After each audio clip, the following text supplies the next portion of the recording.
It's New Year's Eve, 2024. Do you say it's New Year's Eve 2024 or do you say 2025? It's New Year's Eve 2024. It's New Year's Day 2025. Okay. That was one of our very special guests, everyone. It's so exciting. Welcome, everyone, to Fated Mates. I'm Sarah McLean. I read romance novels, and I write them. I'm Jennifer Prokop, a romance reader and editor. And every New Year's Eve, since the beginning of Fated Mates, we have had an unhinged episode. It's like Fated Mates Unhinged. And it takes like the whole year for us to come up with what the idea is. Yes. And also, typically, sometimes what happens is we come up with the idea because we're like, it would be really fun to have that person on New Year's. Mm-hmm. Adriana has been on a New Year's episode before. At least one. But no, I've been on 3. This is my third one. This is your third New Year's? Oh, because you did Omegaversity with the... Omegaversity. And there's our second guest. First of all, wait, before we get into it, Adriana Herrera, would you introduce yourself to our listeners for the 83rd time? I'm Adriana Herrera. I write romance novels full of hot Latin people. And Nikki Payne, last but not least. Last but not least, I'm Nikki Payne. I am the resident belligerent wine mom, and I write romance novels based on the books you were forced to read in high school.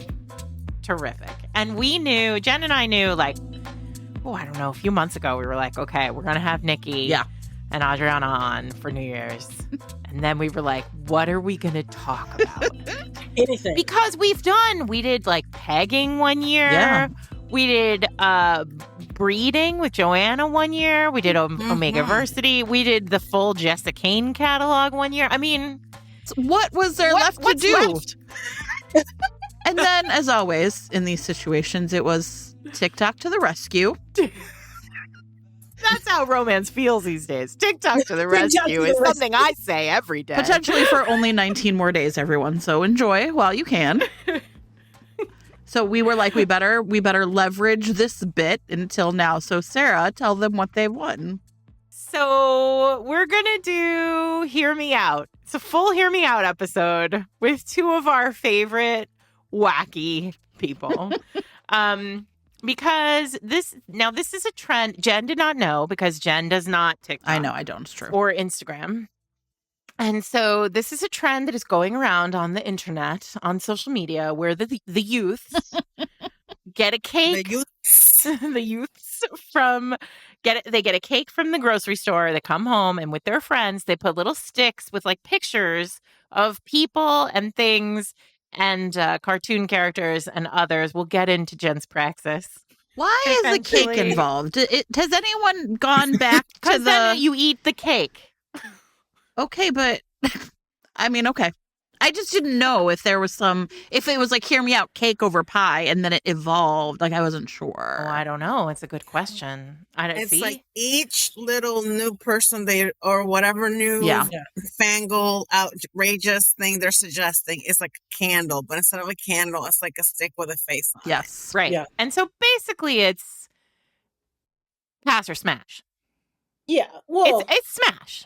It's just smash, but like with a reason, you know? Yeah, exactly. So we delivered this assignment to the team here, and to the New Year's Eve team, and I think I believe in us. Yeah, I found it was difficult because I feel that I do not have interesting or varied tastes in things. And I was like, oh, I've got an idea. And then I would think of something that is empirically hot and everyone would agree. And so then I was like, I think I'm going to be bad at this. I had to really work on it. It can't be like Chris Hemsworth. Like, that's not a Hear Me Out. It has to be Tom Selleck circa 1987. Why that's a great idea. I mean, Tom Selleck circa 1980 was pretty hot. Only if you like mustaches. Which is canon. Wait, we're getting right into it. Mustaches. Okay. That's not your ministry, Jen. That is not my. So, okay, fine. We're going to do this. We're going to do this in the group text as we are planning.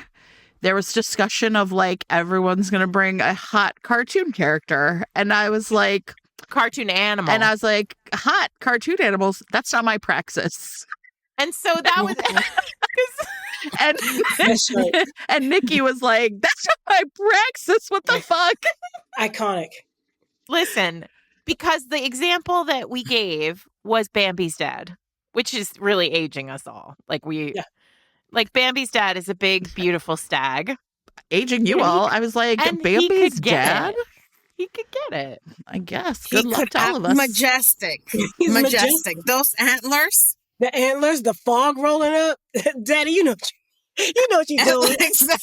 Exactly. And honestly, in 2024, when like we've read books of like having sex with doorknobs, like it's true. I mean, I guess Bambi's dad was a protector. Exactly. Yeah, exactly. That's true. There was fire. Okay. He was running. It was a lot. I don't think I've ever seen Bambi, so. Well, I wouldn't recommend it at this point. I mean, I might have to break my no hot cartoon animals. He dies in a fire, Jen. So for fuck's sake, everybody. Then it's a venison. What you know of? Yeah.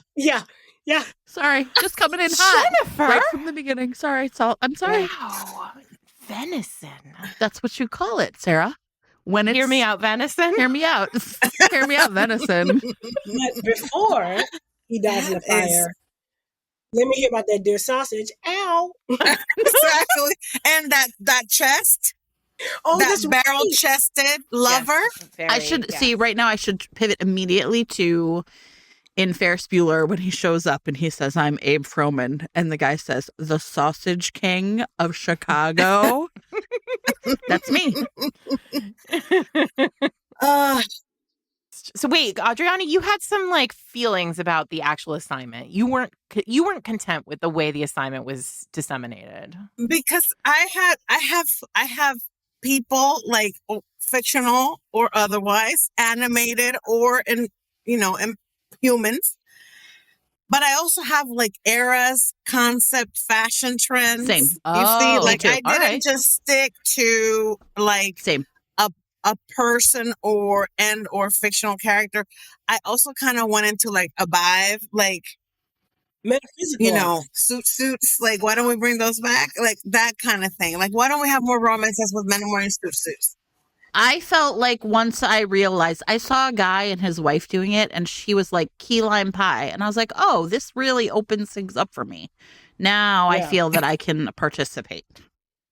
Yes. Okay, so you really felt like key lime pie. Like, no, I think key lime pie is nasty, but I understood that I could not do things other than people and not cartoon animals.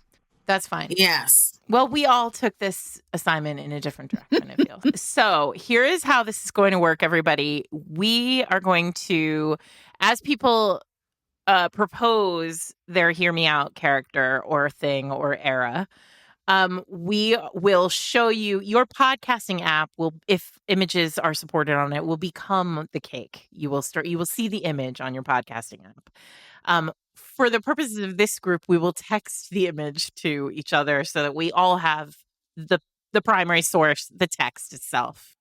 So, Adriana, do you want to start? Well, I mean, since we were on Disney properties or also like Disney properties or other franchises that have been animated feature films, I was going to start with The Incredibles because we had talked about Mr. Incredible, but my suggestion, hear me out, is a threesome Mr. Incredible Edna. Because Edna, let me tell you something, Edna's a tiny little top. Edna is a tiny little top. Oh, for sure she is. Yeah. Yes. 100%. Yeah. Is Mr. Incredible a bottom, do we feel? Oh, 100%. Yeah. Okay. 100%. Wait. So in this scenario, Mr. Incredible is getting pegged. Oh, by Edna. Yeah. Possibly. And Mrs. Incredible. I feel like we're just starting. I feel like Mrs. Incredible or Bestie. The ice dude. Can't remember his name. Frozone. Jackson. Frozone. Yeah, Frozone. ask a clarifying question, and I feel like I'm going to really, perhaps, Sure. it's going to really show my ignorance of a certain kind of sexual act. But in my memory, we did an episode about it. Yeah, I understand. That doesn't mean I've done it, Sarah. In my memory of Mr. Incredible, he is like all torso and has like literally no ass. Teeny tiny butt. You're right. So okay. Interesting. But Edna's very small. Up to the task. But Edna's also small. Okay, now I'm back in it. Edna's small and she's a planner. Okay, so she will have a plan for that cute little bottom. I said, can't you just see her snapping some rubber glove and just like, get ready. Bend over. Cough. She's created a new form of like textile. I like how we're starting out just really light. Well, I just feel like if the Disney Corporation is going to come for us, they don't have to even go into the episode. They'll just start right at the beginning. Correct. Headphones in, Disney. There's a fic out there, I'm sure. Somebody please write me this fic. Yeah. I need it. This fic exists, Adriana.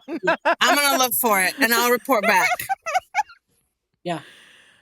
Okay. Well, I'll allow it, I guess. We'll allow it. So wait, the threesome is really where that shines. You're the third person in this threesome? Okay. I mean, I could Anybody is. Anybody is. They would just be fun in a threesome. I got you. I think you're meant to consider it. Okay. Like, fair. Thoughtful yes. analysis. Thoughtful consideration. But we can see it, right? Edna, because in a threesome, you need someone that's good at coordination. Yeah, like organize. Yeah. You do. It requires. All right. Who's next? Jen, you go. Okay. I was very upset about my inability, apparently, to find cartoon animals hot. And I was really like, I got to think of something to feed the beast of, that demand. And hear me out. Oscar the Grouch. Oh, he's real dirty. Wait a minute. Right? Well, I'm in. And I think right? I feel like I really hit upon something here. Okay. We lost Nikki. I'm gonna have to interject for a second because I did not grow up in the United States of America. So I know Sesame Street. Is he the one in the trash can? Yeah. Okay. And I think for me, obviously, the actual trash can is a bit of a detriment. But the entire vibe is pristine of just like, he does not want to deal with your bullshit at all. Like, just get the fuck out of here. And I just found myself thinking that could be somebody I could have a good time with. Mm-hmm. Right? Can I challenge you, Jen? Is the trash can a detriment? I mean, it's true. It's true. I was gonna say, if it's a private spot on Sesame Street, it's metaphor. It's not private there. That's true. It's got a lid. It's got a lid.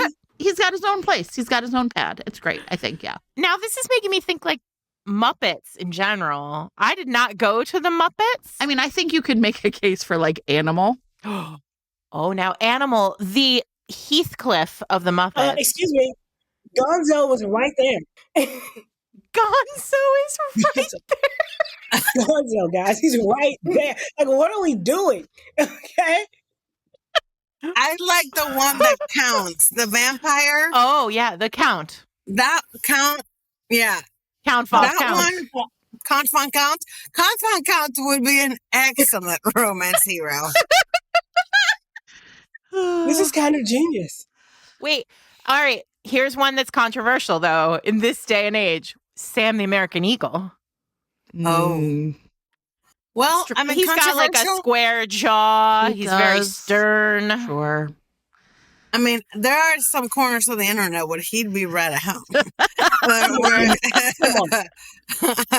where he would be quite sought out. Yeah. Sure. Yeah. He's Dr. Teeth. He just seems so joyless, always. Sam, the American Eagle guy. Yeah. Dr. Teeth. For chef romance people, the Swedish chef? Yes? No? Weird. Oh, he's the messy one. Yeah. In the kitchen. Yeah. He's a little silly, but that could work for like a cinnamon roll hero. I see it. I can see it. I can see it. I mean, I feel like she's out of the club because she's an obvious one, but Miss Piggy for sure. Oh, Miss Piggy is that bitch. She's that girl. always. She's the Thor of right. You Everybody's said no like one objectively hot. That was the rule. right, exactly. Like what? Done. She's smoking. Yeah. She's that girl. Always and forever. She's a bombshell. Oscar the Grouch was good though. Okay. This week's episode of Fated Mates is brought to you by Kayla Gross, author of X's and O's. So, as you all know, I love Kayla Gross. So, the moment that this book became available, I immediately downloaded it. And let me tell you, Jen, it is very hot. Nathan Clark has had a bad day. He's like had a terrible day at work. He's got to drive through a snowstorm to be at his sister's house for the holidays. And wouldn't you know that like his car slides off the road? It's all very chaotic. He like gets out of the car to go find help and then passes out in the snow. Lucky for him, Fox and Morgan Malone happen to have like a snowy, like out of the way cabin up there. And they also like to like run around in the snow and like do dirty stuff outside. And so they stumble upon Nathan passed out in the snow. Bring him home. This is lucky for him. Somebody's getting very lucky in this. This is fortuitous. They bring him home. He wakes up warm and toasty in a bed and can hear in the other room these two going at it. Listen, no notes. This is exactly what I want from Kayla Gross. So he gets up, he goes in there, he sees them. Fox is like tattooed and big and brawny and a dom. And Morgan is tattooed and curvy, plus size rep always in Kayla Gross books, and a switch. And all of a sudden, Nathan is like, everything I thought about myself, my identity, my sexuality, and my future is out the window because I want these two and I want them forever. They want me. And listen, they've been looking for a third and they are pretty sure they found it. There's no snow left because they melted it all, everybody. So if you are interested in reading about a snowed-in forced proximity romance with these three, then X's and O's is for you. It is available in print, ebook, audio, and with your monthly subscription to Kindle Unlimited. And in fact, at the end of this episode, stick around and we have an audio excerpt for you so that you can get your 2025 started off just right. With a bang. With a bang. Many bangs. All the banging. If your podcasting app supports it, you can click on the chapter title right now to be taken to buy the book. Thank you to Kayla Gross for sponsoring this week's episode. If we're still in the children's genre, We're just scaring the people off right from the beginning. We're going to stay there for a bit. We're going to be there I for have a little few bit. that are sort of that. I'm gonna go with a favorite of mine, and that is Spirit the Stallion. I just Yeah. I have to look that up, everyone. I don't know if that. Okay, look, let me see if I can A true steed. a true steed.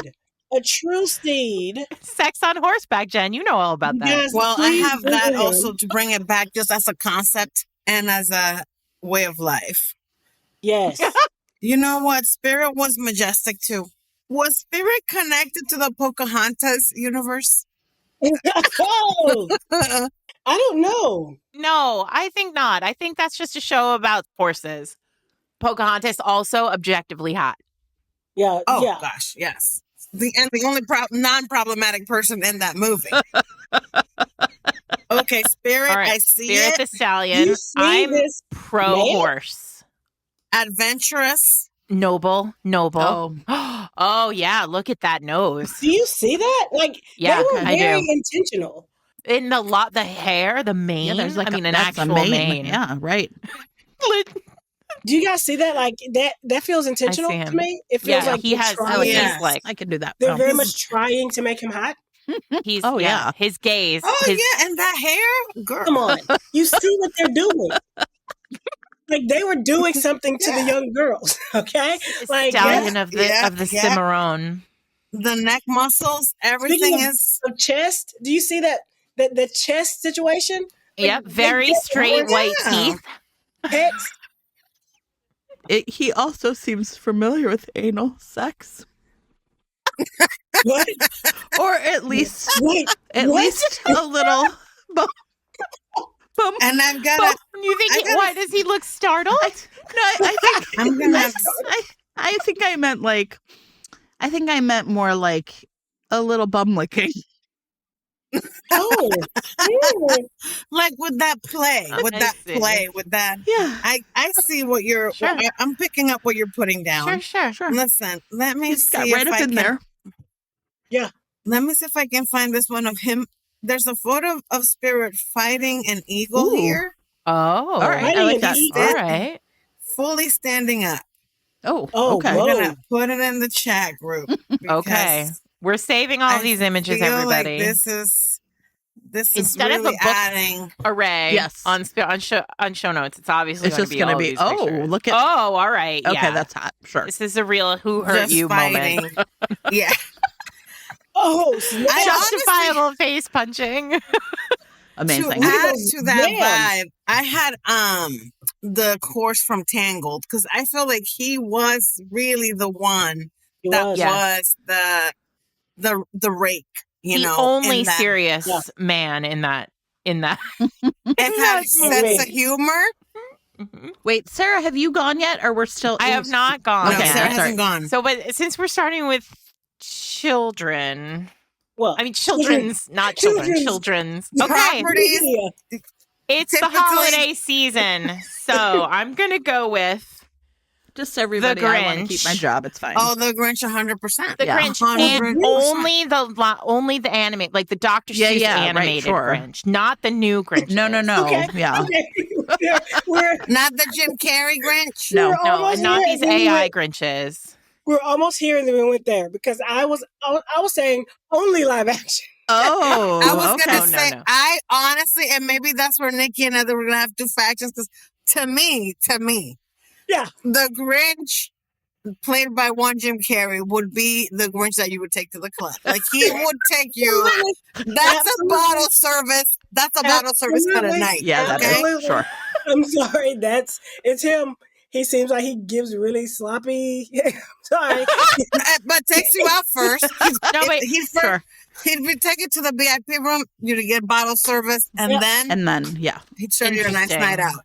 Well, Yeah. so I feel like the Grinch, the animated Grinch, the like line drawing Grinch from Dr. Seuss is more like an IAD, like Jen's favorite IAD hero, like a Right. sort of a like horned creature who like has not bathed and doesn't really know about baths, but like and has been raised like kind of tortured and like alone and is very sad and hates himself.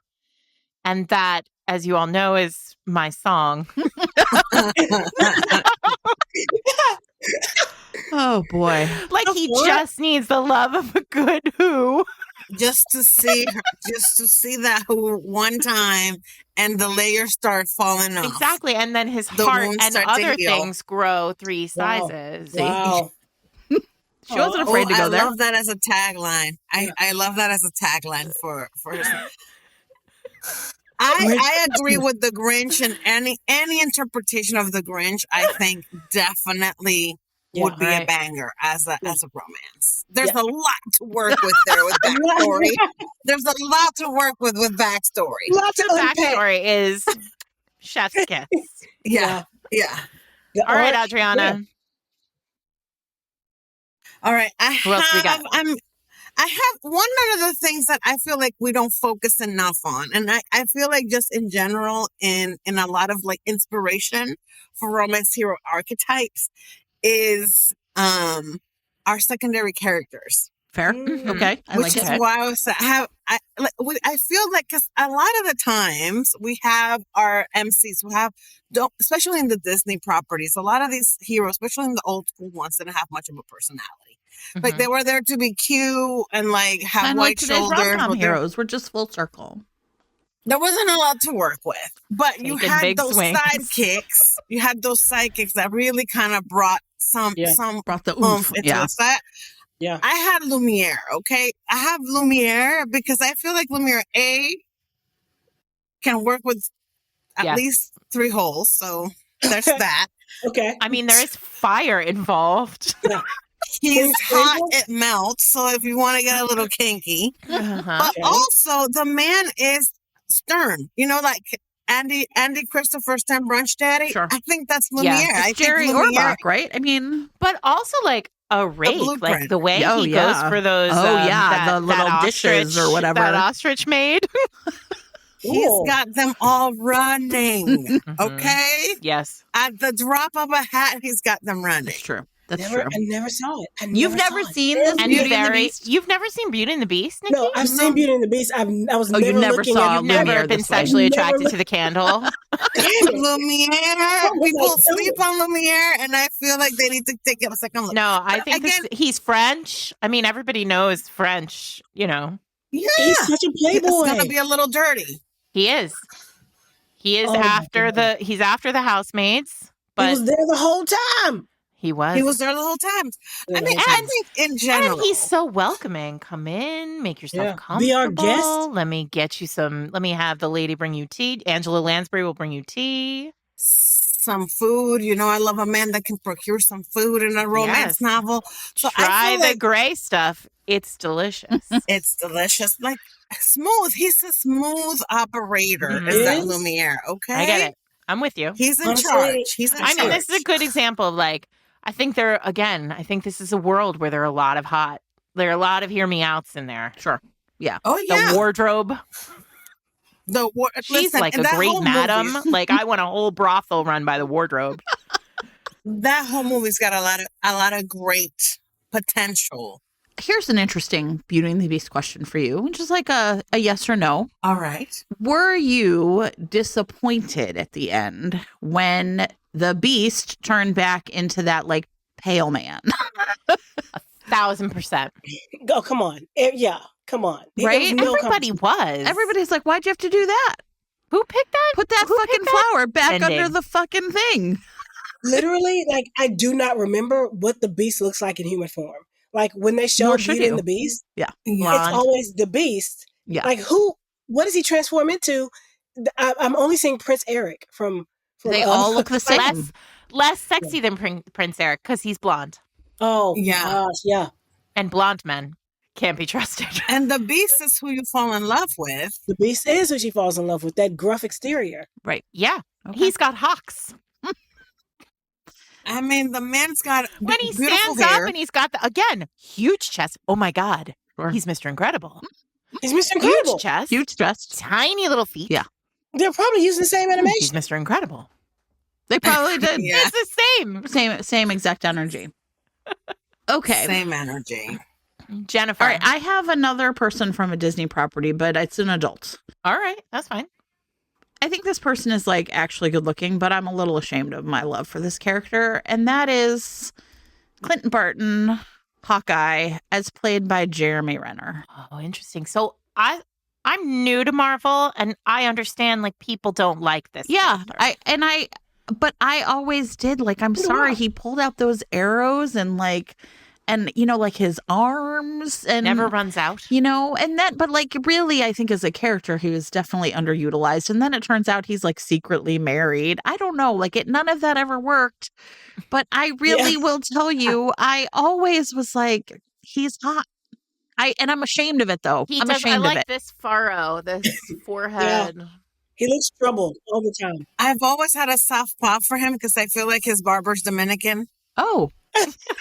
Like the fade that he's got, Very specific. his haircut always has given me, okay, so you go to a Dominican barber. You and knew, that okay. is why I have a soft spot for him. And it's like arguably he is a nothing even when he's on the screen. There's like nothing to him. And yet I was like, I like this He's guy. an excellent shot. Well, sure, I guess. Yes.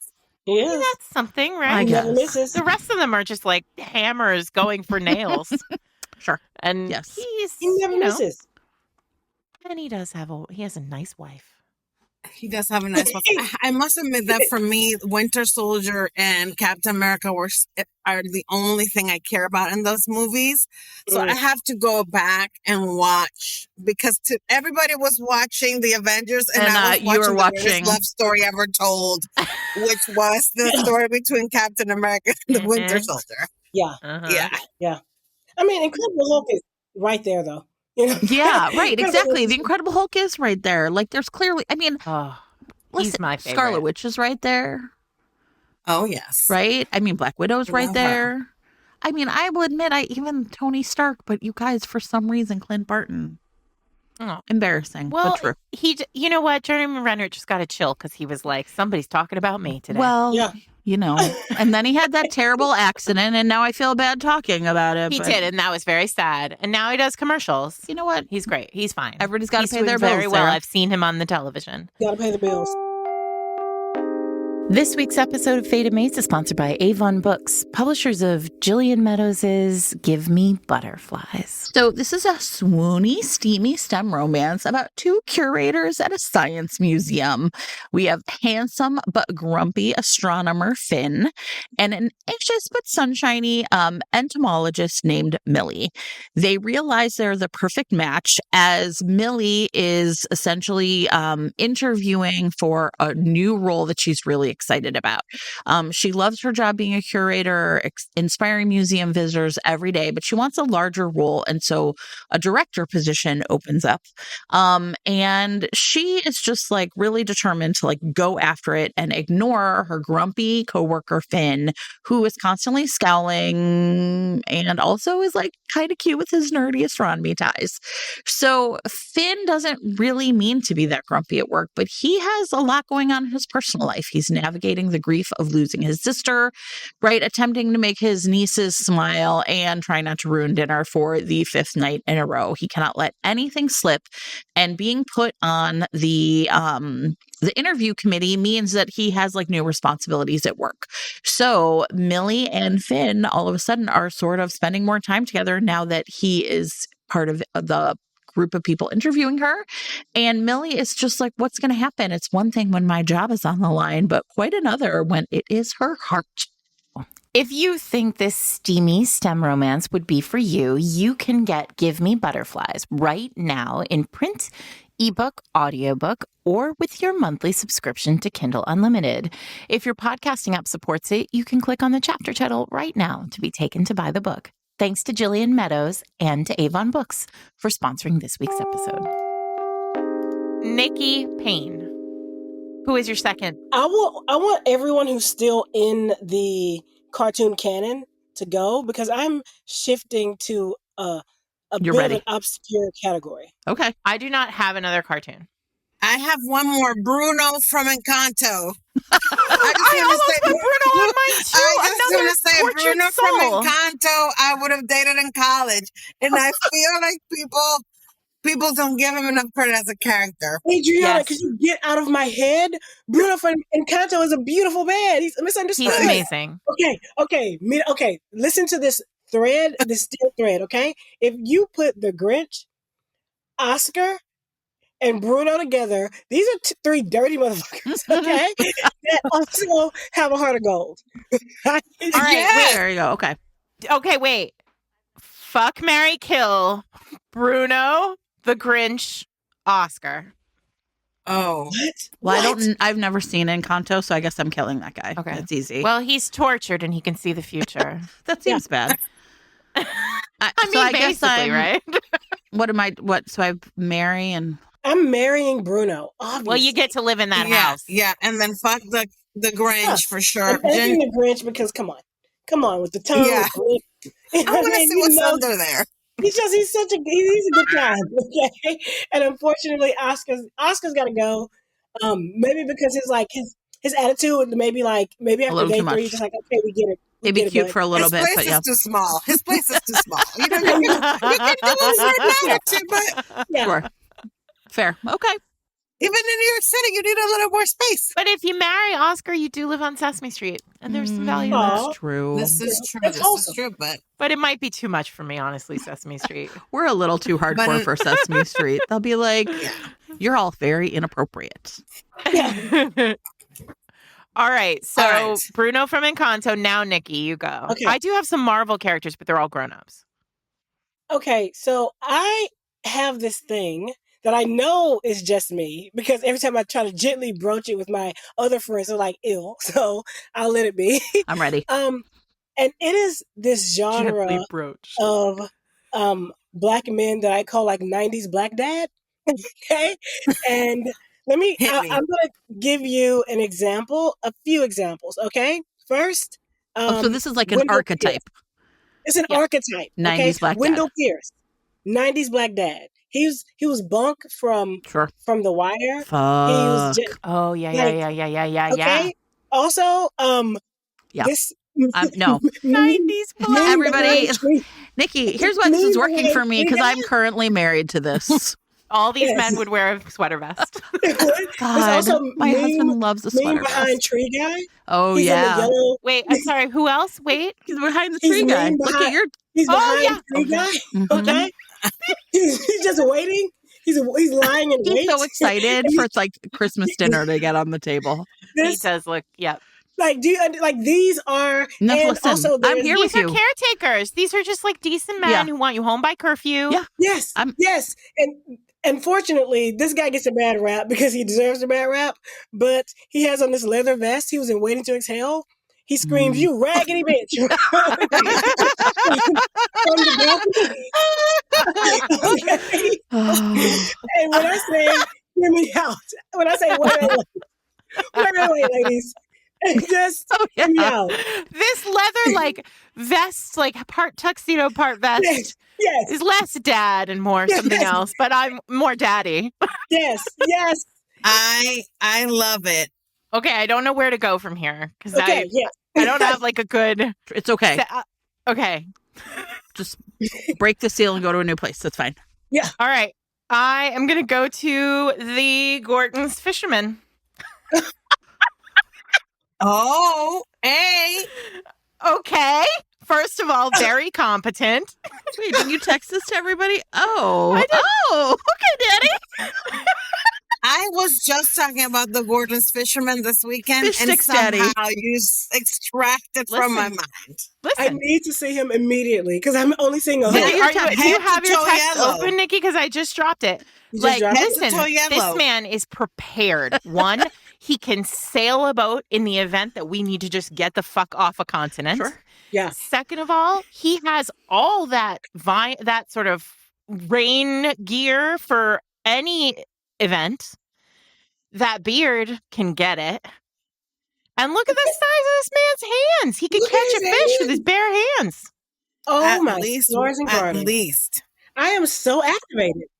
He could fight a shark with those hands. Yeah, he could fight a shark. He can find you dinner. Is this an oil painting? Like, I'm sorry. Yes. This is an artistic rendering of the Gordon's Fisherman. I like how there's like a pair of balls at the bottom of that net, though. Listen, just to this artist knows. They know. Right? Like, look at the placement, everybody, of the one like spoke on his little wheel. Oh yeah. Is that like also kind of a 3-point that stand? Cozy sweater? That cozy like Sure. Listen, I the Gordon's Fisherman can get it. We are By the way, for my whole life I thought that was Gordon's with a D. Today I discovered it's Gorton's with a T. It's Gorton's Fisherman. All right, there you go. So there it is. That's my contender. That's actually pretty good. That is, I think we might have to finish the episode right here because I'm turned out. Wait, Adriana just found the third. That is an attractive man. I can't get over the quality of this painting. Nikki wants to find this artist. I'm just quite amazed. This is back before AI, when real artists were hired to sell real products.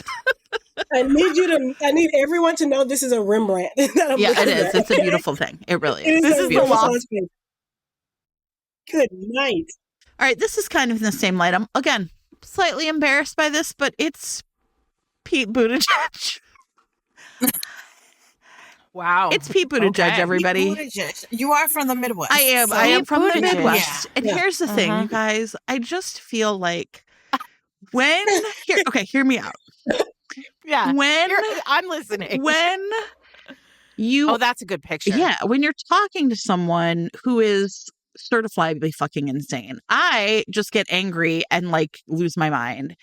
And this man just stays so calm. He just knows all these facts, like real facts, not like feelings facts. And then he like just talks to the people like, and you can tell he thinks they're fucking idiots, but he's so much better at doing "you're a fucking idiot" without saying "you're a fucking idiot," right?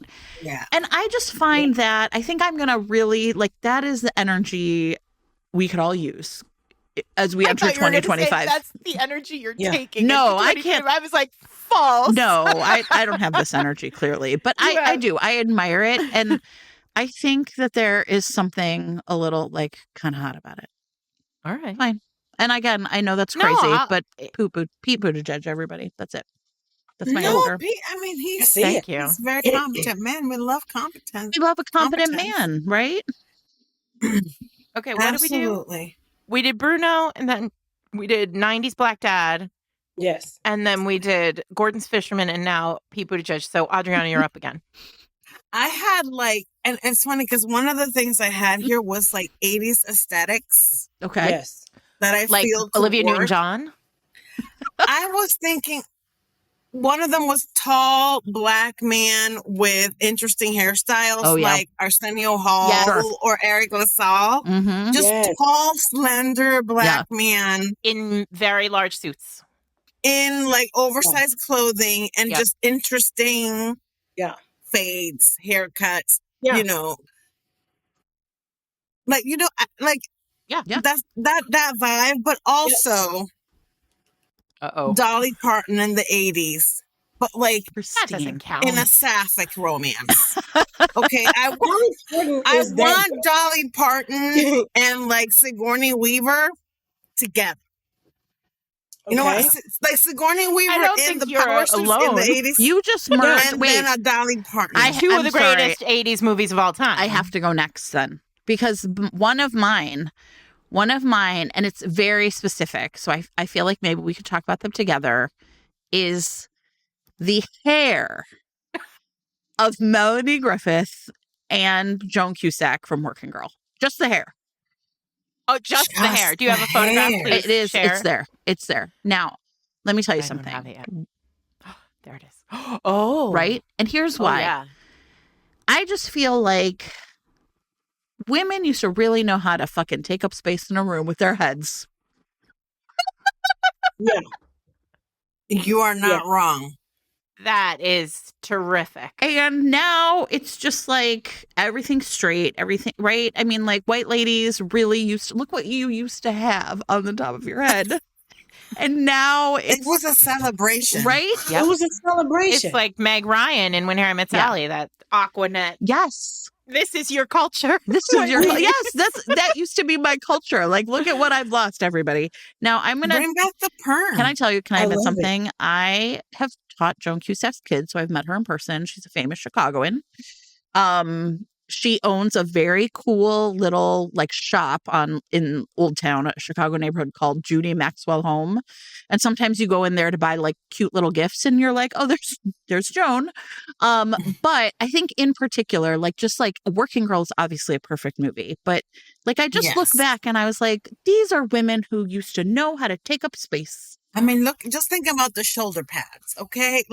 Also just quick, tiny miniature, hear me out, for Joan Cusack in The Addams Family.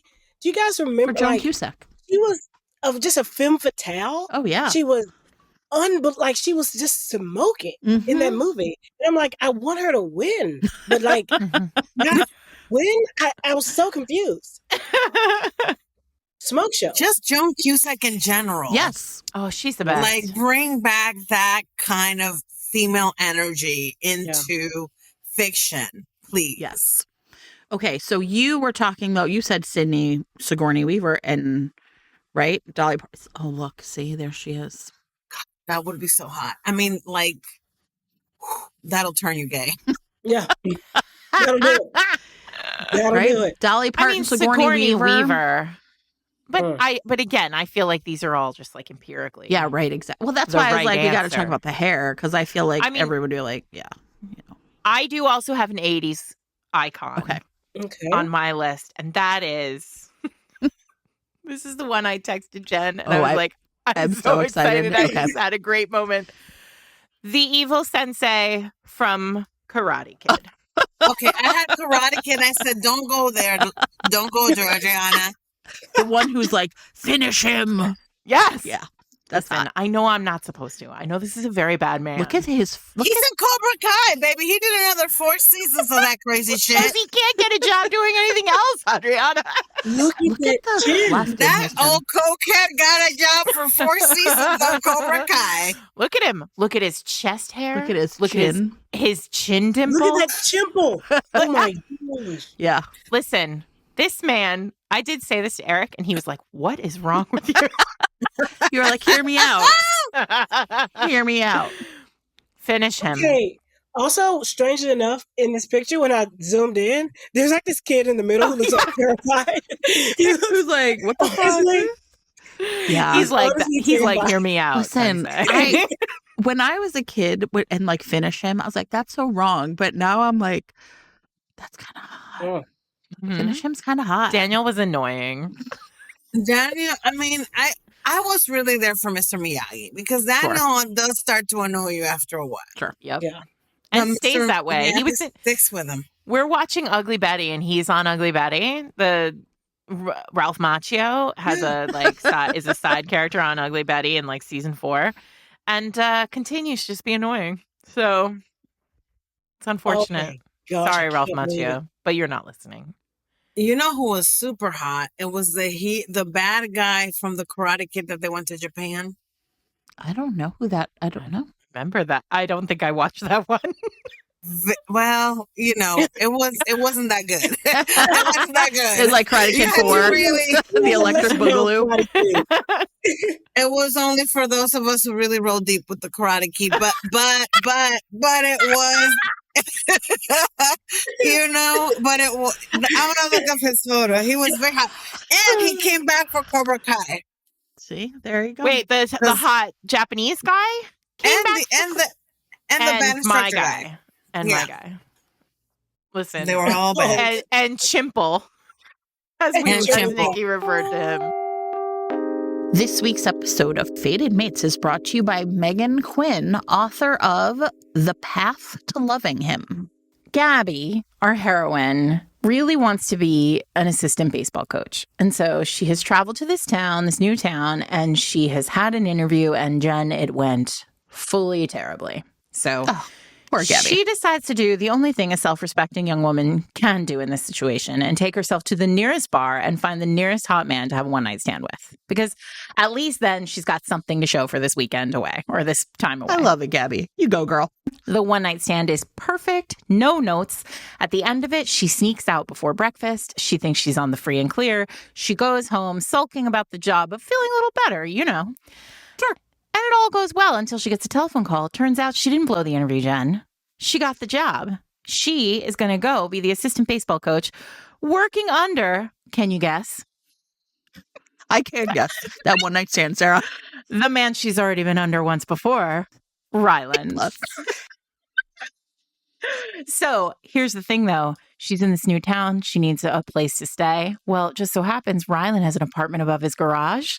And so now she's trying to keep it tight in front of both her boss and her landlord. But then her shower blows and she ends up, sneaking into his house at night to take showers. And who knows what's going to happen, except it's a Megan Quinn book. So they're definitely going to smash all over that house is what I know. I would hope so. So if you are interested in this fun, frolicking romance about a one-night stand becoming your boss, then you should pre-order The Path to Loving Him, which will be available with your monthly subscription to Kindle Unlimited on January 7th. If your podcasting app supports it, you can just click on the chapter title right now to do that pre-order. Thanks to Megan Quinn for sponsoring this week's episode. All right, let's keep it going because if we're going into 80s villains, I've got a couple. Okay, go ahead, Nikki. Okay, we're going into 80s villains. Let me look at my folder. Okay. In my defense, I was too young for feelings in the 80s quite yet. But I do have early 90s, but it's always like, you guys, it's always a dad. Like, what's wrong with me? You were just preparing for who you were now. It's fine. Exactly. Okay, It's fine. just, you guys, Dan Connor. Okay. Oh yeah. Oh yeah. That's real. Oh Dan my God. Connor Oh can yeah. Sure. have it. He Yeah. can have it. Just like, please, just lay on me, Dan. Like that's. Yeah. Just- No, that's real. When I think about it, just a man, I want to feel his weight. Oh my God, Dan, Oh. Dan Connor. Okay. And now I have a question. Is it John Goodman? Because I will say I do have a soft spot in my heart for John Goodman. Or is this Dan Connor? Or is the it character? specifically Roseanne's It's- husband? Specifically, Roseanne's husband. it's Roseanne's husband, because when Dan Connor like gets mad, I mean, you know what I mean? Like when someone has to, he's normally very laid back, but there's this energy that he No. takes when like his like daughters are in trouble, or like when someone says the wrong thing to Roseanne, and I'm just like, Mhm. my, you know, You don't want to piss Dan off. No. others are ruffled, you know? Okay. It's always bending over I a like car. it. I'm for it. Can I tell you who was on my list that is that exact, literal, exact same energy, but from, Yes. I have an exact date of this event. Hold on. Okay. This is Jason Kelsey's brother. Wait, is it Jason Kelsey? This is Jason That's Kelsey. Jason Kelsey. Yeah, I don't remember the other one's name is. Anyway, this is Jason Kelsey on January 22nd, 2024. That would be the game where That's it. he was out of the playoffs with his team the Oh, previous yeah. week, That's it. but his brother's team was still in, and this motherfucker got drunk and took off a bunch of his clothes and just like hung out and acted crazy the entire night. And I was like, that's hot. Yeah. Right? Yeah. Like, just It's like just like some his people have just a whole, lay on me Yeah. energy. Just lay on Just me. lay on You know, me. they just, right? I wanna And just then you want to feel lay him, how he like maybe feels. you'd put him to the side in case he threw up in his mouth and he wouldn't aspirate. But same energy here. I'm Adriana was saying like, it, and it's too much for me to take on, but I can see what you're saying. Well, wait. I can see what you're saying. I have someone with. I was with you with lay on me energy because I have somebody I could like add to this mix. Yes. But he's not. He would definitely never get like, throw up in his. No. I mean, never. this guy for I sure wanna would. strike- And unfortunately for Jen, Did you see? Wait, hold on. I'm still talking about Jason Kelsey. Last week or two, he was like walking along, literally carrying a like 6-pack. no, it was more. I felt like a 12-pack, like an insane amount of beer with his literal pinky. And Oh. somebody kind of like started like shit talking him, and this man just like boom, like this little person was like a little fly, and I was like, also hot. Yeah. Well, Yeah. that is hot. It was hot. It's I Dan can Connor see that. energy. I can see that. It's a little scary, but I can also see Yeah. how it can be hot. Right. So I would take that lay on me energy like to a sterner place. Okay. And I don't think Jen has seen this television show, but I feel confident that the others have. And that is Carson the Butler from Downton Abbey.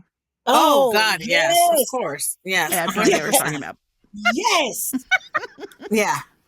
Oh, Who is Yes. Keeper, Darley. forever lover, like 100%. That man literally would go to the ends of the earth for you. And he's like, can serve a He's perfect English very tea. large. I support you. Very all in that. Very large. large. He will polish the silver. Yes. He will make sure that the wine is all ready to go, whatever Mhm. kind of wine you want. And he'll tell you exactly what he thinks and what you should do. Oh, And that is the most important part. And was a wonderful husband to his wife in the show. And There it you looks like, from the looks of him, like maybe he'll put his nose in it. I don't know. You know, maybe. Oh, I was gonna say, yeah. But 100%. also that man like went to jail and came out grateful. Okay, Like, I he think went a to good- jail and he came out grateful. I think like a good switch. I feel like if we're in the Mrs. Incredible, Okay. Edna, Mr. Incredible, like top bottom threesome, Carson is our switch. Yeah. Oh, Carson yes. works. Carson is 100. It's a Works. full. And I don't. Very tall men are like, I have to like. It's not always working for me, but Carson, because he can probably also make you a lovely dinner. Yes, and your clothes will always be perfectly pressed. Perfect. House looks neat as a pin. The house is neat as a pin, and that is an attractive quality. That would be nice. I like that. You've talked me into it. I don't know who this man is, but I appreciate it. Okay. I'm in. Adriana, you're next. Wait, isn't it Nikki's turn? Wait, is it? Oh, no. Because Nikki did. You did Dan Connor. Sure. I did I have one 80s movie villain. Okay. Controversial. Okay, I'm ready. Jack Nicholson as the Joker in Batman. Yes. This town needs an enema. Chaotic. Okay. Sure. Closes down the map for you, then destroys it, which is a problem. The first maybe just needs the love of a good woman. Closes down the map for you. Beautiful dinner. Chaotic. Very unique style. You know? Very unique style. Also, like, kind of, I mean, come on, it's Jack Nicholson, sassy. Like, Jack Nicholson. I love Michael Keaton as Batman. Weird. But that worked for you. Okay. Always smiling. I'm with you. Of the Batman villains, I'm with you on that. I mean, except obviously Payne, but that's separate. It would have to be only that Joaquin Phoenix Joker will not work for me. Oh, no. Oh, no. Yeah. Or even the Heath Ledger. Yeah, it was too scary. The Heath Ledger one was like a little too much, right? Yeah. Yeah. All right, I'm picking up what you're putting down. Okay. I am going to go with another movie character, Danny Trejo as Machete. Like Danny Trejo is anything. Danny Trejo is anything, but this to me is peak Danny Trejo. Like, do you see that?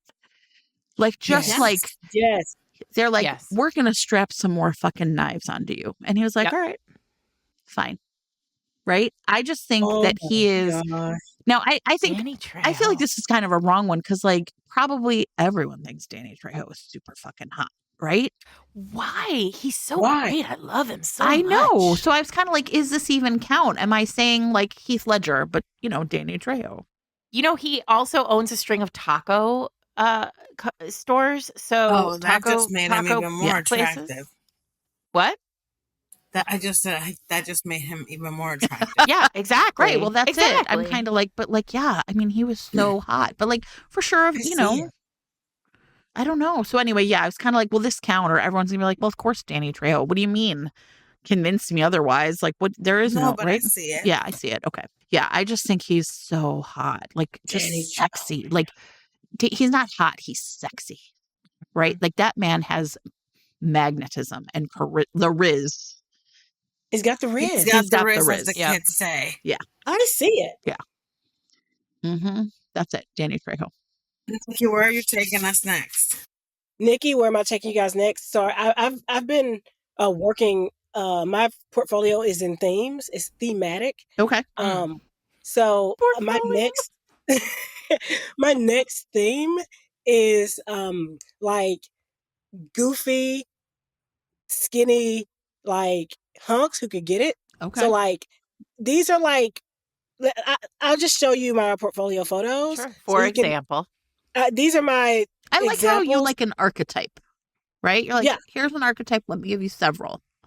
Okay. Yeah, because the thing is, once you understand what it is, you're just like, oh, of course. You're not going to put a picture of Urkel up, are you? Well, you know what? Urkel is within the archetype. That's the thing. That's why Urkel I'm curious. I think the voice is disqualifying there. Yeah, the voice is. And his personality as an adult now. Well, because Urkel. Oh really? my gosh. Okay. Exhibit 1, actual Goofy. Sorry, Goofy's in there. Actual Goofy. Actual Goofy. You're like the name of this category. The name of the category, Actual Goofy. Now, wait a second. I'd like to pause. Before we go any further, can we probe on Goofy? Okay, let's probe on Goofy. First of all, tell me why Goofy is so hot. Because I would like to hear you out on this. Have you ever seen Goofy get slightly praised by a woman that he finds beautiful? Have you ever seen? Is he like Awooga, his hard eyes? Absolutely. He just starts curling his ear, twirls around himself. Gosh, and he just like falls apart. It's such a praise kink. And That's like true. all you have to do That's is fair. tell Goofy that you're doing a good job and he will just go to town. He won't stop. That's true. Okay? That's true. He's a pleaser. I am. Okay, all you've of this is convinced real. me. I was like, no way. But now I'm like, I got That's you. enough. Okay. Yeah. Okay. Thank you. Okay. This is why these are important moments, the hear me out moments. Yes. Also, obviously, Napoleon Dynamite is in this list of I can't. Yeah, no, you lost me right there. You literally, there is nothing you could say that would make me think that was hot. Tell me, give me all of your arguments of this game. Okay, the point is, hear me out. Okay, hear me out. I'm ready. Yeah, I'm hearing you. I'm ready. Here are a couple of things about Napoleon. Is like, I personally, when I was young, I may have watched this several hundred times. I did find him cool. You know what I mean? Like, I found him for a minute unironically cute. You know what I mean? And there's just something about just curly hair, big lips, like just the combo. I just find his face incredibly goofy, but also that once he's in there, sure, like his face, he's locked in. I just feel like his face turns, like when he's in there, like he's like the concentration face. It's like a Benedict Cumberbatch thing, where like if you look at it long enough, it's attractive. Is that what we're dealing with? And he's gotten hot as an adult. Okay, he's actually hot. Oh, like Neville or something. Who is this person? What's his name? Is he hot now? Yes, John I've never Heder. seen him grown up. John what? John Heder. I don't know. It's two E's. Sometimes this language is confusing to me. John Heder. Yeah. Now we're all Googling. Okay. We're all Googling. Now I'm Googling. He's got a lot of teeth, but there's a lot of teeth. Wait, I don't think this is him. He's got a lot of teeth. Oh, he is kind of cute. Imagine. Okay. He's cute. Yeah, I would do it. I would do it. Napoleon Dynamite. All right. I don't disagree. Okay, and last in this list, this is honestly my number one. Okay. And up to it. This is Dougie Doug, from Cool Runnings. I just when I tell you I love this man. I'm there for that. Yeah, sure. Unequivocally. Okay. Cool. In fact, I think the first thing that I noticed about my own husband was that he looked like Dougie Doug, and I was like, "Oh, we could." All right. You know what I mean? I got that. Yeah. He's just has this goofy. Tell me what you know about bobsled, sir. Exactly. He had this really short-lived show on like CBS with Bill Cosby. We don't talk about that, but like he was just who is a different kind of thing. Yeah. And I was like, who is this goofy king? And I just, if he's just tripping all over himself and a little socially inept and thinks he's cooler than he is, okay, I'm kind of there. Like, I'm there. Yeah. I'm there. You guys, this is the best thing that's ever happened to me. Okay. I love this. I agree on all three counts, Your Honor. Your Honor, I married him. This week's episode of Fated Mates is sponsored by Kate Cole, author of Under Construction. I love this whole series idea, Jen. It is all about women in trades. And in this book, we have Avery, who is a master mason, which I just am in love with already, right? So it's 2 years into the rehabilitation of the historic Taylor building, but this project has been basically a nightmare. Delays, cost overruns, and all Avery wants is to see like the end of this project, right? She doesn't want to be in the site trailer anymore, and she definitely does not want to be spending any more time with pesky project manager Kent Armstrong, right? She's a team player. She knows what she's doing. So why is this man constantly like up in her business, right? Like she knows how to be a stonemason. So anyway, Kent is a buttoned up budget boy with a stony facade. I love it. I love it. Listen, the puns in this description stony facades makes me realize that I'm probably going to like a lot of the banter in this book. So he's impossible to please. He's a scold. He's constantly going on about the cost and the budget and the overruns. He just wants to talk about the schedules. He just doesn't want to listen to her and what's going to make the job finally like come to a close. So Kent and Avery are going to meet toe to toe. It's got this a real enemies to lovers vibe. But then I don't know. She discovers his sexy tattoos under his shirt sleeve. sleeves, Sold. right? And so all of the like delicious tension and banter, and I'm assuming a lot of jokes about things being stony and hard. I bet. Better. Anyway, if you also would like to read about this man with a stony facade and other stony things, and also about a woman in trades, then Under Construction by Kate Cole is very likely for you. You can make it your first 2005 read right now in print or ebook. Your 2005 or 2025, Sarah? Oh, you can make it your first 2025 read right now in print or ebook. And if your podcasting app supports it, you can click on the chapter title right now to be taken to buy the book.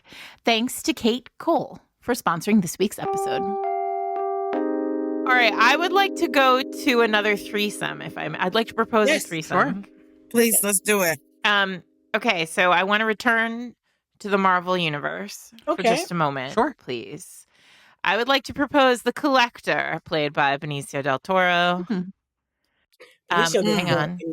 And wait, hang on. I got to get my photos.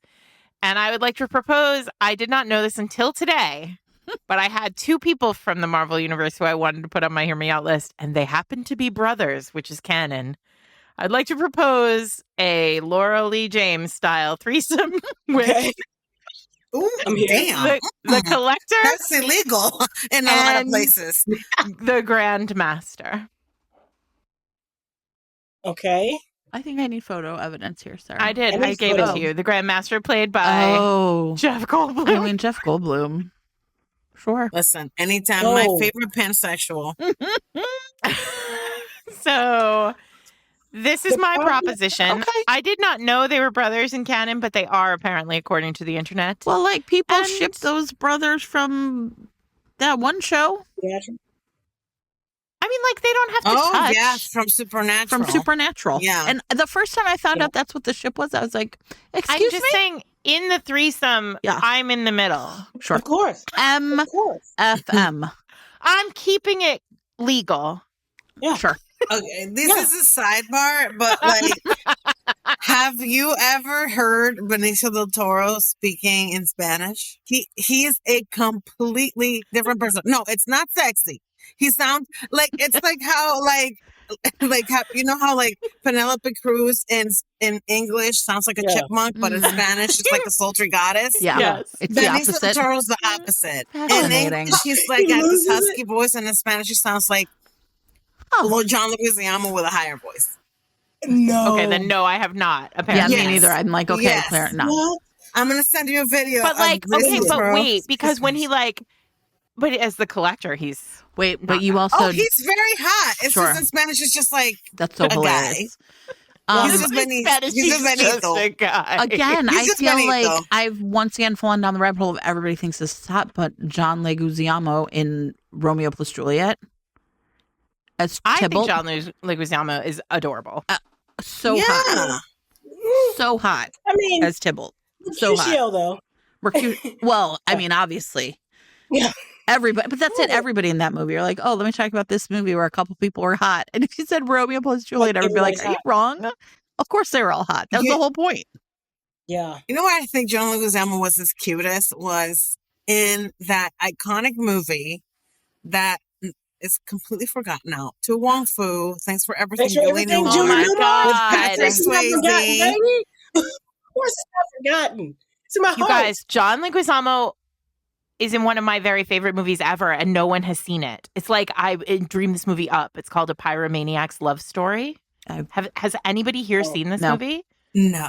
You can't find it. And it is perfect. So if you get a chance, you should, because it's darling. All right, everybody, again, I feel that this is a very time-sensitive one. And that is someone I did not think was hot when they were young, but I think is very hot now. Maybe I should have talked about it back when we were doing Daddy, which is Eminem. A shocking turn of events. You guys, Eminem is so fucking hot now. Yeah. How is that possible? He was not hot to me when he was younger. And he is like not hot to anyone he is a little older than me. And he's like an elder statesman. There you go. I know. This is your type. He's like short? So listen, No, listen. No, listen. No, listen. Yeah, you don't roll with these white guys, but in the late, LL Cool J has a new album now. LL Cool J, again, everyone thinks is hot. I saw him in concert once at Lollapalooza, and I've got to tell you, I have never in my entire life, and we are big concert goers, seen someone on stage with the kind of fucking riz that LL Cool J has. It was insane. But these two have this new song. I think it's called Murdergram. Sure. And I have watched this video like I'm 16.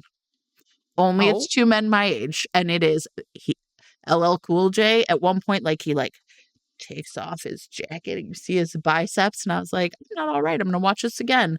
And fucking Eminem is very hot. And I was like, who am I? It's a strange turn of events. You know what? I have the same issue with Snoop. I find Snoop in his older. These are our face just dropped dead. Like, he to me is just so fucking sexy now. And he was always this. I mean, to be fair, it was like him and Dre, and Dr. Dre was my fucking guy. Yeah. So it was, hard to kind of focus on Snoop, who was over there, like just being like the goofy sidekick. But now I just think he just looks. Oh my God, agree. Goofy. He's just so handsome. His aura, so his funny.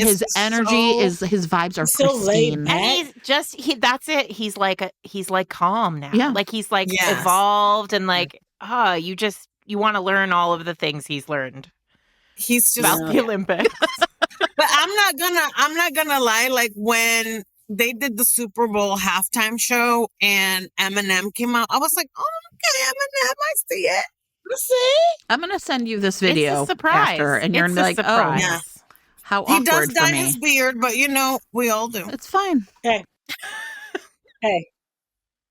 Adriana, I think you're next.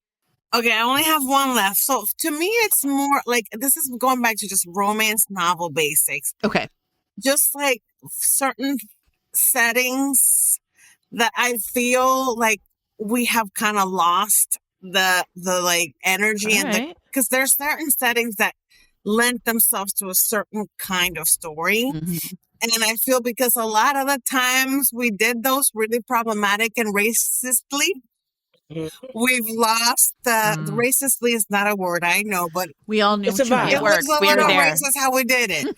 But I would love to bring back not the shake per se, but like more romances like in the desert, but like in a desert where there's like fancy tents. Sure. Yes. Sure. Okay. And like a man in like a kind of like, a vibe. Some robes maybe. and like he's mysterious. And I'm like, just like a businesswoman traveling in Dubai and I end up, in this like man's tent. Like I feel like we can bring that into the modern times and not make it problematic. Just this woman traveling in Dubai is bring back the shake, but minus the bring back the shake, but minus the racism. But like the vibe, the hot.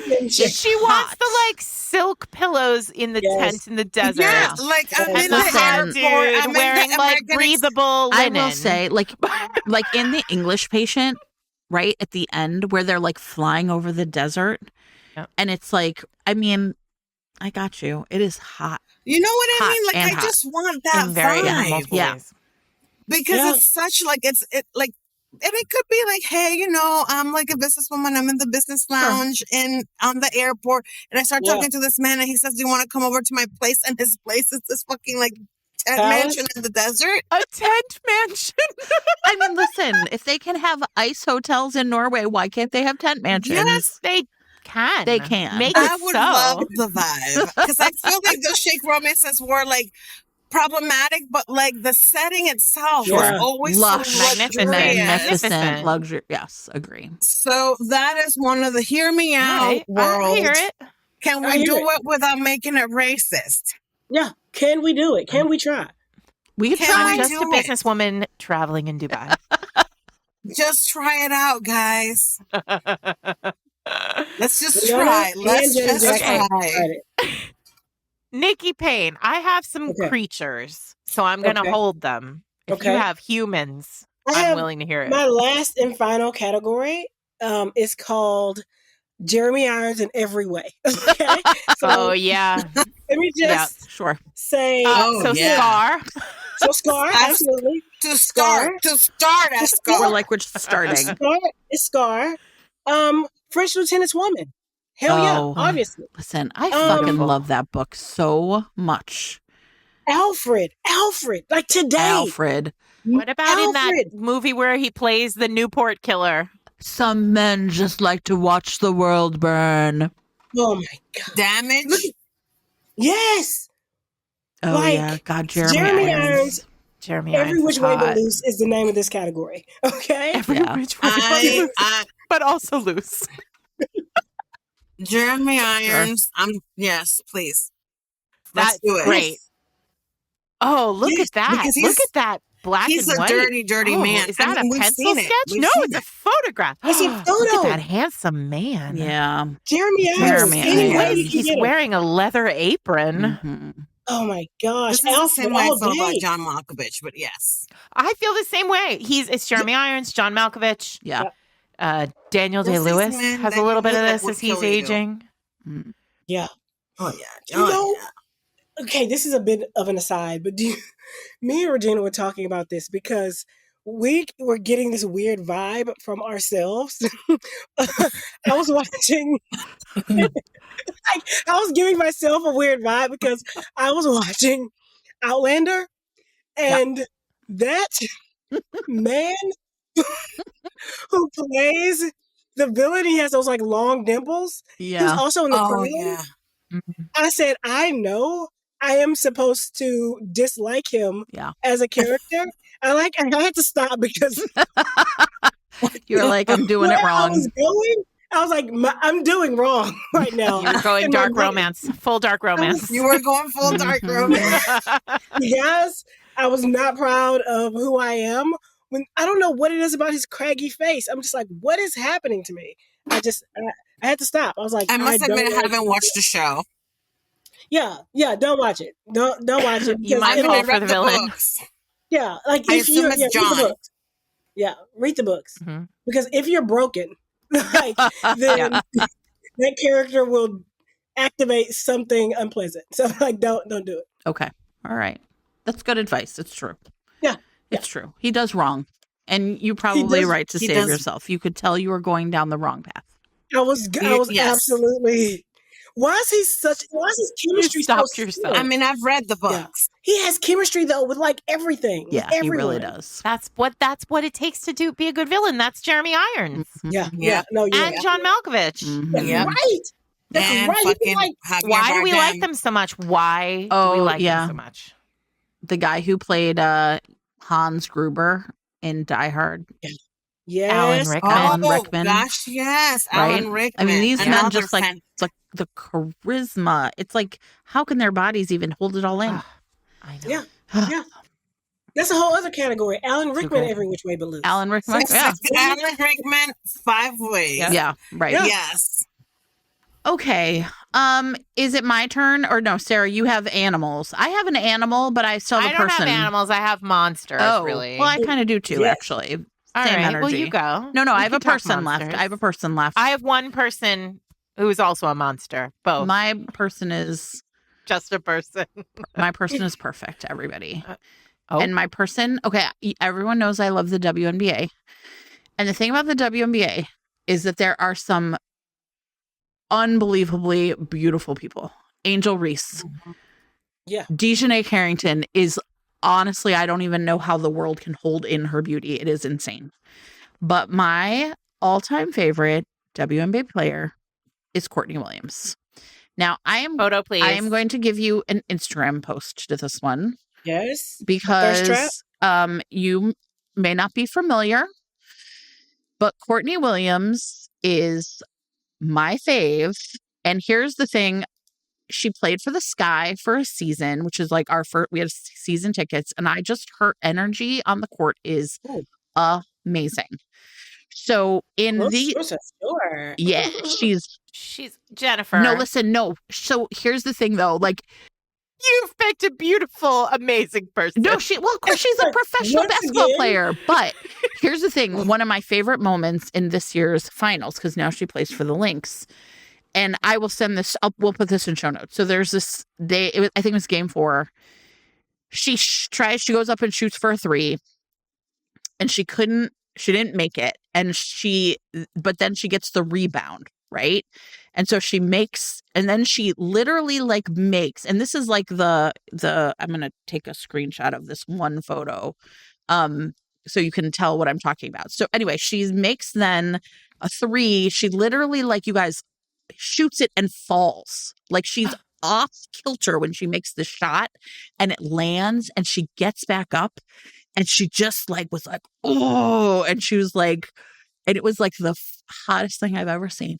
So it's Courtney Williams in this exact moment. Courtney Williams. I mean, all of Courtney Williams is an amazing thing to behold. I mean, I don't know why it is that you think you need to come. You know, I like women. Yeah, I know, but I'm just saying, like, her vibes are amazing, and I love her so much. This is just your way of sneaking in WNBA. Yeah, of course. You just wanted to sneak this hot woman into the conversation. I did. I thought you were gonna. Martin Short, which I would have also. You know what's amazing though? Okay, Martin Short, he's so cute. Okay, wait. He's amazing. Here's the thing: you should go check out her Instagram because she is. She just got engaged to her longtime girlfriend, and it was very cute because she like got it all together and like, you know, had the ring and everything. It was adorable. But yeah, I'm super into Courtney Williams. I love her so much. Here's the part that's really amazing, and somebody had told me this, but I didn't really know. I'd not seen the evidence with my eyes until today, which is back in the day, like at the WNBA draft last year, if you were more butch, you could show up more butch, right? But they used to make these women like dress. And there's a picture of Courtney Williams from when she was drafted in like with long straight hair. And like, I mean, I'm sure it was a wig and like a dress and like heels. And I was literally like, wait, who the fuck is that? And I just really also feel happy that Courtney Williams can now be this Courtney Williams and be the Courtney Williams she was meant to be. Yes. So anyway, she is one of my favorite players to watch. I love her. So Courtney Williams, everybody. She's hot. No convincing. Go find a photo of her. Okay, there's Jen talking about the NBA. On Fated Mates, we call it the NBA. That's the MNBA, the other one. Okay, well, I'm going to give you my person who is also a monster because I only want to hear me out about this person while in like evil form, and that is Willow from Buffy, but the evil one. Evil Willow. Okay. Willow. Evil Willow. Which evil Willow? Like, I'm putting black eyes in the chat. With black eyes. Like the bad one from when she has to go to black veins, black eyes, evil Willow. Okay. I know what you're saying. Bored now. That evil Willow. Sure. That was hot. I got that. I think for me, that's not evil Willow. No, that is Courtney Williams. Jen's back and talking. But like, do you see how crazy that is? Okay, evil Willow. I will admit, I felt like the black veins were not too much. Too much. Too much for you. Well, you're probably not going to like my last two then. Okay. Is everybody else done? No, is it just like a monster and monsters show? I have a monster. Okay. So maybe I should go. Yeah, go ahead. Which is, hold on, I have them ready to go in my... The black eyes freaked me out. Yeah, the black eyes were a little freaky for sure. See, I'm fine. She just needs the love of a good woman. She does. Okay. I mean, agreed. All right. This is my solution for all monsters. They just need the love of a good woman. Sure. Dark romance. Jen, I'm prepared for your hear me out to be objectively hot, but please continue. Okay. Hear me out. Oh, the hippopotamus. A full-size rampaging hippo. Because this is like the opposite. Hippos are a vicious, like Mudang, like a pygmy hippo or full-size. This is a real hippopotamus in the chat there. I think here's what I'm thinking. If Pete Buttigieg is like one vibe you could take into the century, here is another one. A rampaging hippo. This thing will fucking kill you. Those teeth will tear up a person in one Hippos try. are deadly. Vicious. Well, and that is a mad hippo too. Yeah, no, that hippo's going to the scariest of hippos. Yeah, I was like, this hippo's going to fucking kill you. Hippos are the wasps of the African savannah. They attack unprovoked. Yeah. Okay? They don't need you to even provoke them to do this. So this is a hippo on a Tuesday. This is a true This story. is Adriana just generally giving a concerned statement about hippos. Well, I live in Chicago, so calm down, everybody. Now, here, I'm just saying. I understand, and here's how I know this is true. When Little Romance was little, we lived in Seattle for like a year and a half, and when you have little kids, you go to the zoo all the time because he loved elephants, and they had a baby elephant there, and so he would say N, and that meant take me to see the elephants, and we would take him. But I had a friend who had somebody who worked at the zoo, and apparently before you get a job at the zoo, they take you around on a zoo tour, and they basically are like, here's how long you will last if you fall into this enclosure.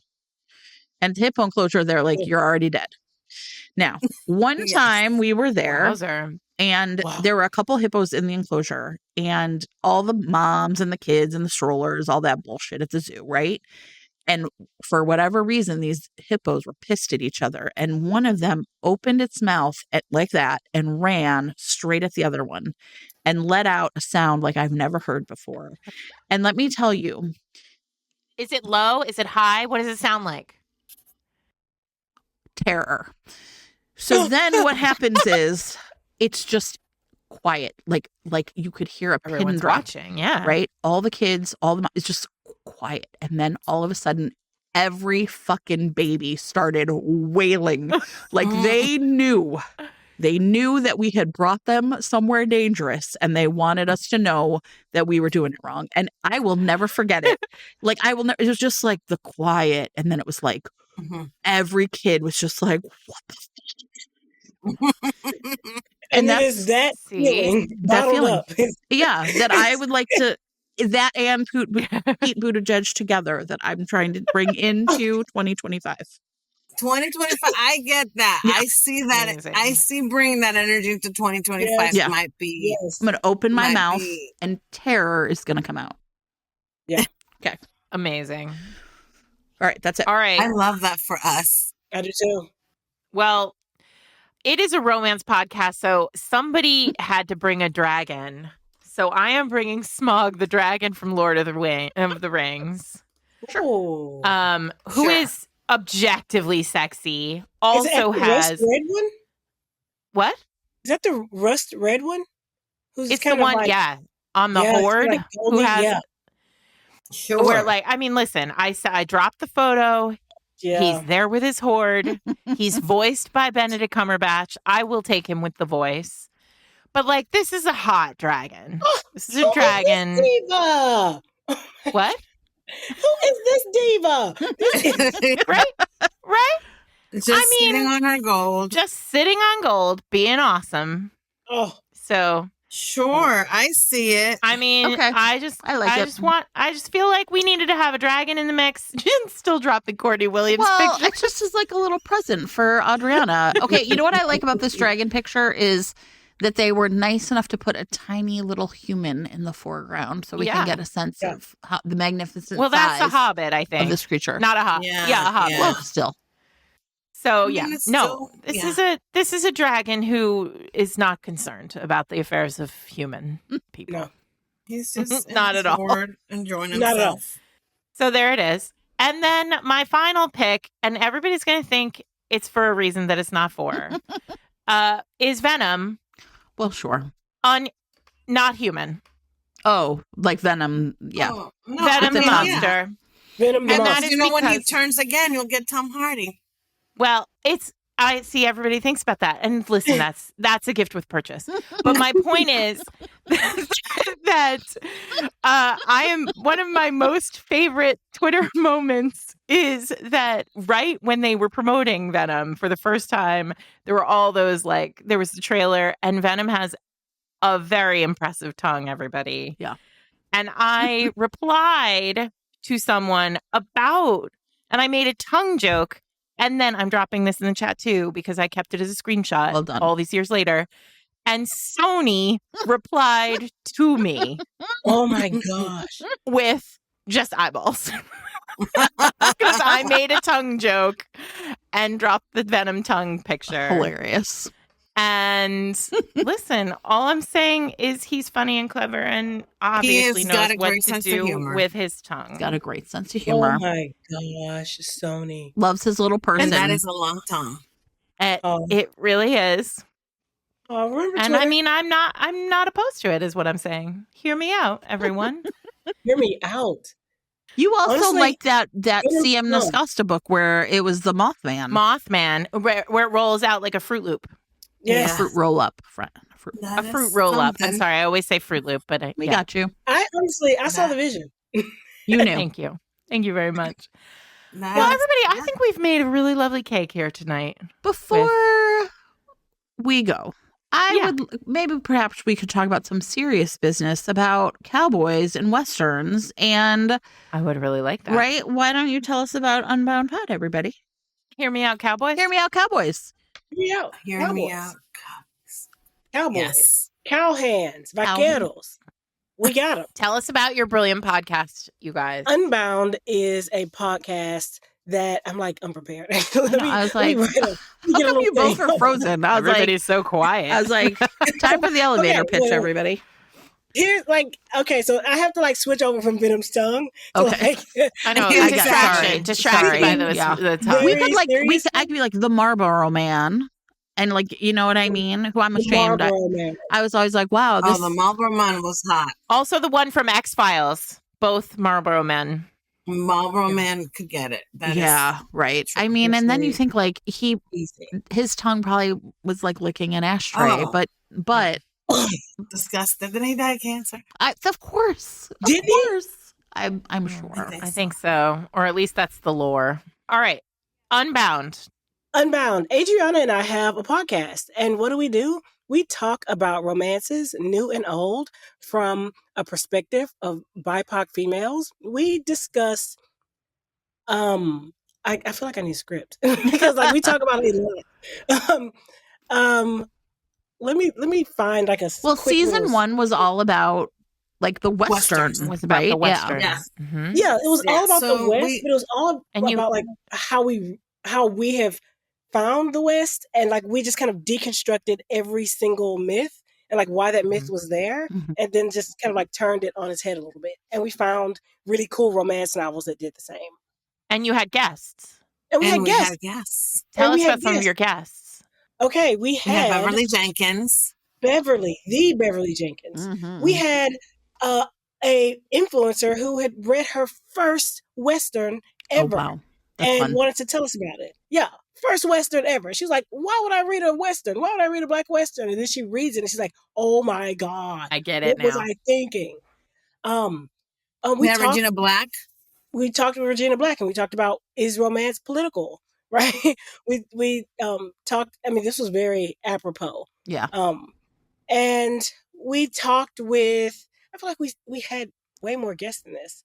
We had a Bridgerton expert when we did Queen Charlotte. Right. Oh, fun! Yes, when we did Queen Charlotte, we had Sarah, and she's on the BBC beat for all media that is British, and we just had ourselves a good time, just breaking down some behind the scenes stuff from Bridgerton. Also, it was great.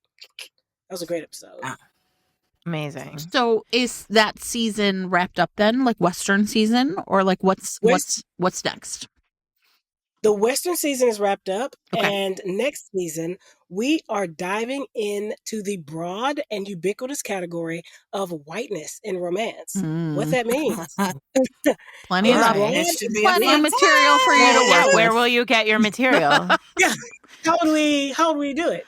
So, there's probably only one of each of those in any store. Exactly. We already have our white romance author this season. Sorry. We have one. We're just want to address it from as many angles as we did, as we can. And we're really excited about what this means for unpacking desirability, how we talk about desirability, how we talk about what makes a hero good, what makes a hero and a heroine worthy. And interracial romances, we have a lot of tea. That sounds fun. And when will that happen? Season 2? The spring. Adriana? Spring. You guys do so much. You do spring. so much work leading up, so much research, Yes, it so is. much. Yes, so Hair. the spring.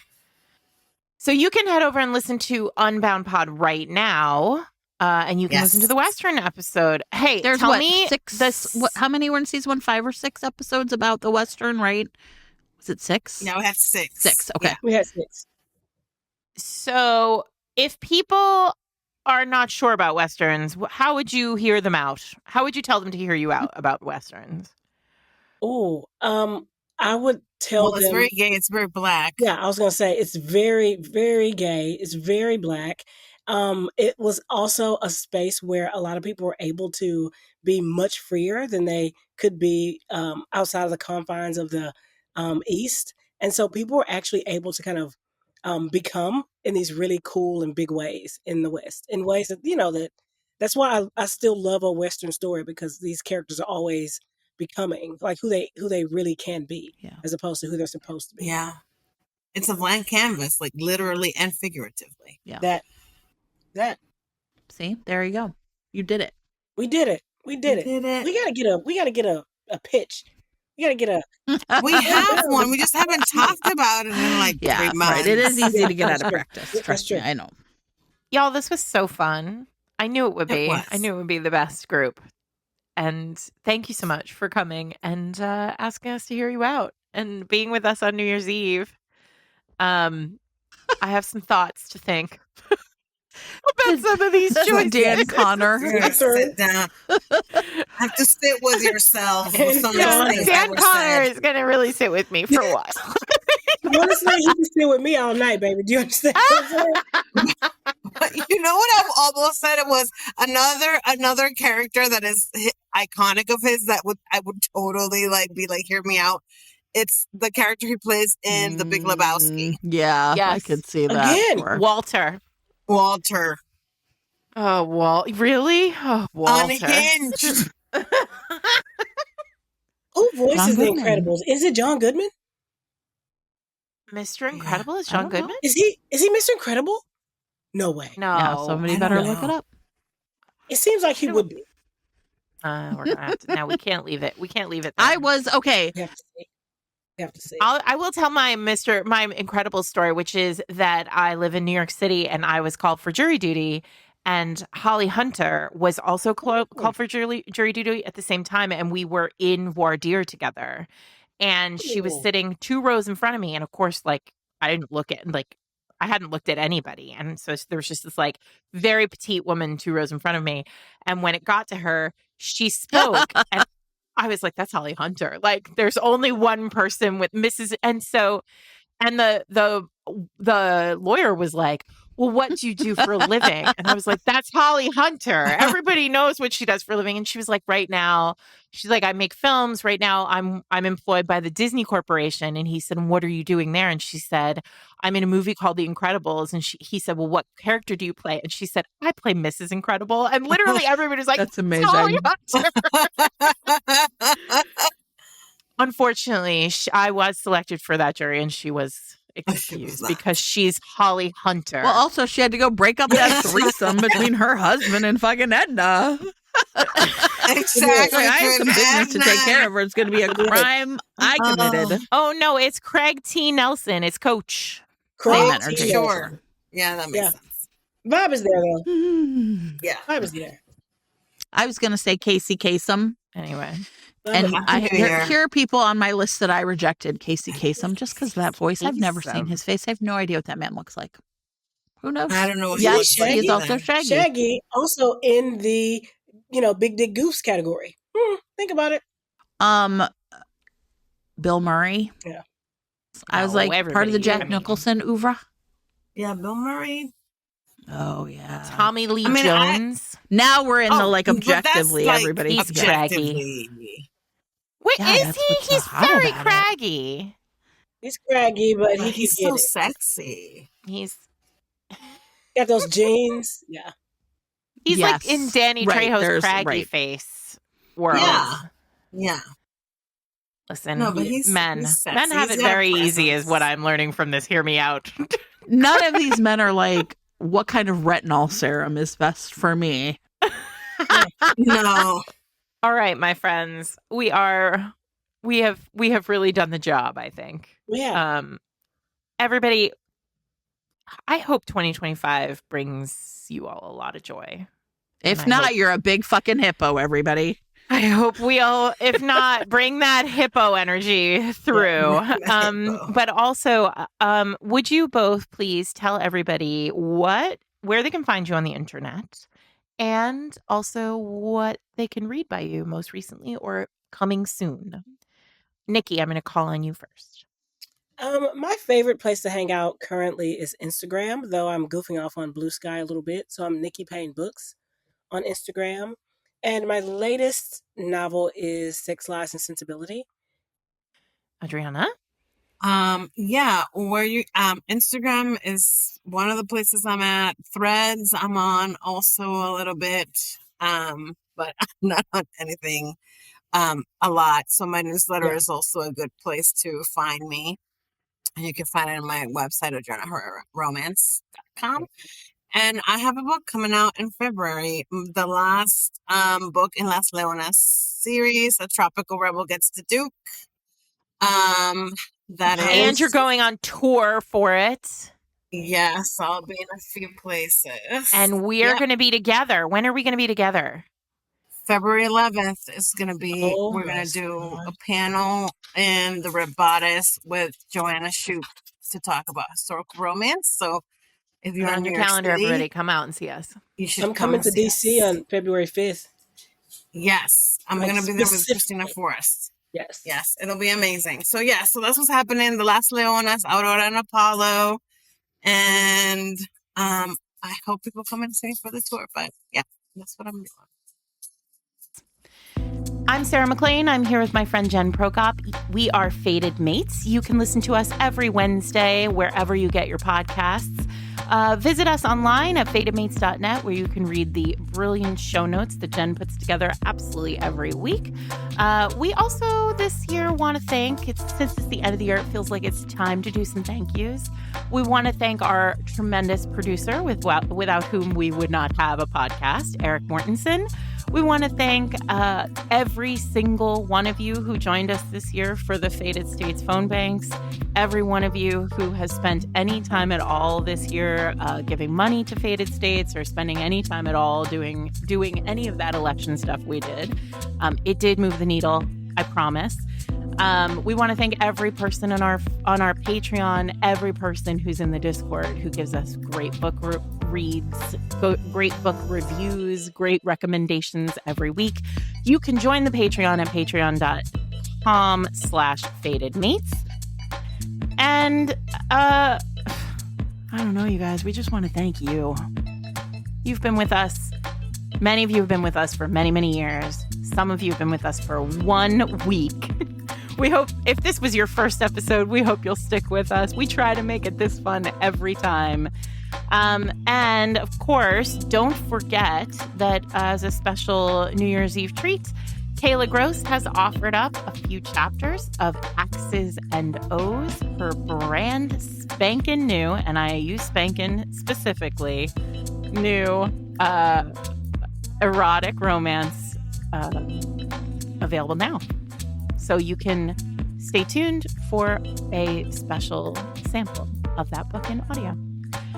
Happy New Year, Magnificent Firebirds. We love you very, very much.